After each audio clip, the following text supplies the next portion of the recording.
Honestly, that's basic stuff.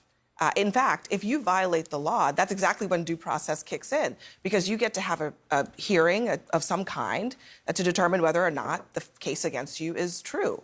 I don't understand why that's even something a congressperson would say.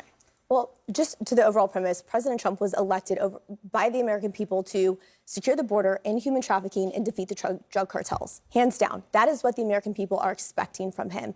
Just last night, there were 17 additional illegal aliens that were deported, 6 of them who were had raped children.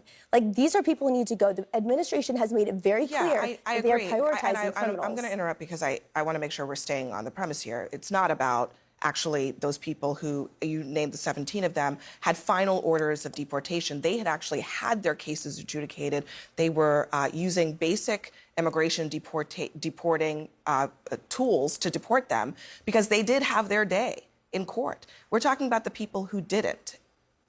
But the bottom line is that, first of all, they're doing it very quickly. They're deporting illegal alien criminals. The one thing that I will say is that there's a lot of information that we don't know that Department of Homeland Security does have. They're doing their job. They have the intelligence. It may not be shared publicly, but some of it may not be able to be shared publicly at this point. With the courts either. Go ahead. They're not doing that. The person that Joe Rogan was talking about, and I actually think he might have been conflating multiple cases, is the story of a gay makeup artist named Andre, who had some crown tattoos with the name Mom on them. There's still so much we don't know about that. Are you suggesting that the gay makeup artist is a member of Tren de Aragua, which was the accusation? That was the stated claim. And by the way, there are many more of them. There are 3. The reason why I think Joe Rogan is a little bit confused, he mentioned a gay barber. It's actually a gay makeup artist. He might have also been a barber. I found in a 5-minute Google search 3 separate barbers who were sort of rounded up because of their tattoos that were apparently Tren de Agua tattoos. One of them is the Nike Jumpman logo.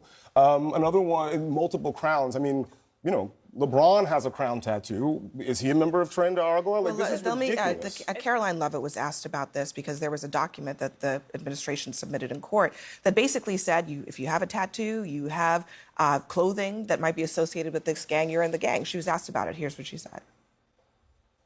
You can get classified by simply having certain symbols in your tattoos and wearing certain streetwear brands. That alone is enough to get someone classified as TDA and sent to El Salvador.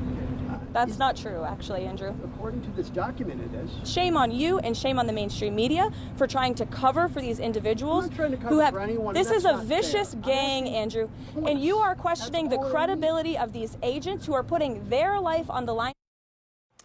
That is what the document said. Yeah. Can we go back just to the premise of what Joe Rogan was talking about? Because he's right. It's horrific to believe that in a constitutional democracy like the United States of America, where it's supposed to be guaranteed that we are having to rely on information based on an administration that does not have a good relationship with the truth. They're not even willing to provide the judges who are part of these cases with the documents to prove that some of these individuals actually either did have due process or had been found to be criminal gang members. And let's be very clear.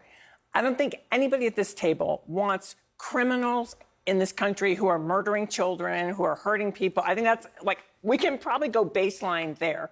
But what I think we have to ask ourselves is, if you believe in a constitutional democracy, do you not want your president to follow the law? And by the way, in our own CNN poll, a vast majority of Americans said they're concerned and want to see Donald Trump follow the law. Scott, isn't this exactly what we denounce other countries for doing? Not giving our own citizens, when they get wrongfully detained around the world, our own citizens the due process that they deserve?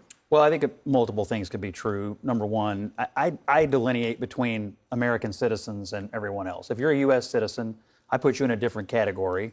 On due process, that's not a distinction that the law makes, Then if you've come here and broken our laws and committed violent acts or murdered and raped and whatever, I put you in a different category. When it comes to the law and due process, that is not a distinction. Well, if you'd like to argue that Tren de Aragua should have the same rights and that you get as an American citizen, go ahead. I would change the Constitution. Hold on a second. The argument is you're saying that a terrorist can walk across the border and become effectively a U.S. citizen? That's not what I'm saying. Hold on. Scott, look at me. Okay. Yeah, let's give the host you and I are talking. Respect. You and I are talking. Respect. Okay. What I'm saying to you is that the law does not make a distinction between U.S. citizens and everybody else when it comes to being accused of crimes.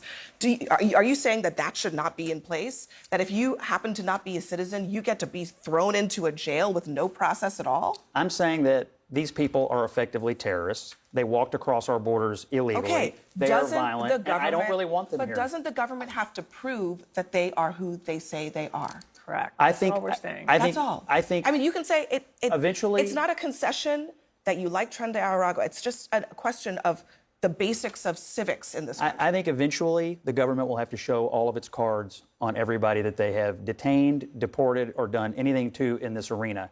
But there is no doubt that the Trump administration is rounding up effectively terrorists who came across here illegally, committed horrific acts, and do not need to be in this country. They are doing that, perhaps, but they're also doing a lot of other things, too. And that's why the courts are asking questions about it.